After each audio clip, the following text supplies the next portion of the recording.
காவிரியில் தண்ணீர் திறந்துவிட மறுக்கும் கர்நாடக அரசை கண்டித்து திருச்சி மாவட்ட தமிழ்நாடு விவசாய சங்கங்களின் சார்பில் திருச்சி ஜங்ஷன் ரயில் நிலையத்தை முற்றுகையிட்டு விவசாயிகள் ரயில் மறியல் போராட்டத்தில் ஈடுபட முயன்றனர். அவர்களை போலீசார் தடுத்து நிறுத்தியதால் ரயில் நிலைய வளாகத்தில் போராட்டத்தில் ஈடுபட்டனர்.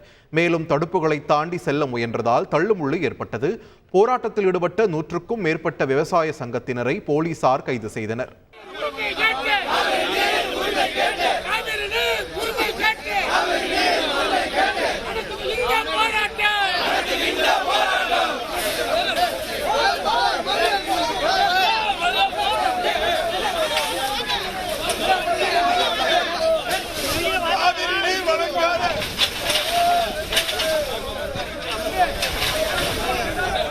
காவிரி விவகாரத்தில் கர்நாடக அரசை கண்டித்து தஞ்சாவூர் ரயில் நிலையத்தில் மறியலில் ஈடுபட்ட விவசாயிகளை காவல்துறையினர் கைது செய்தனர்.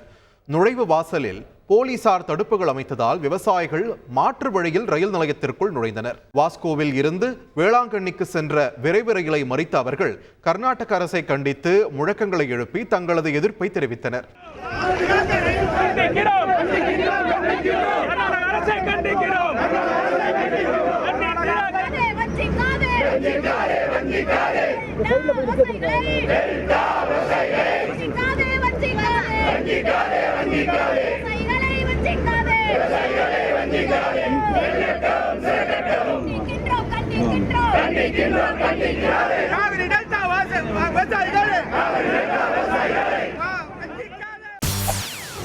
செய்திகளை உடனுக்குடன் தெரிந்து கொள்ள உடனே சப்ஸ்கிரைப் பண்ணுங்க.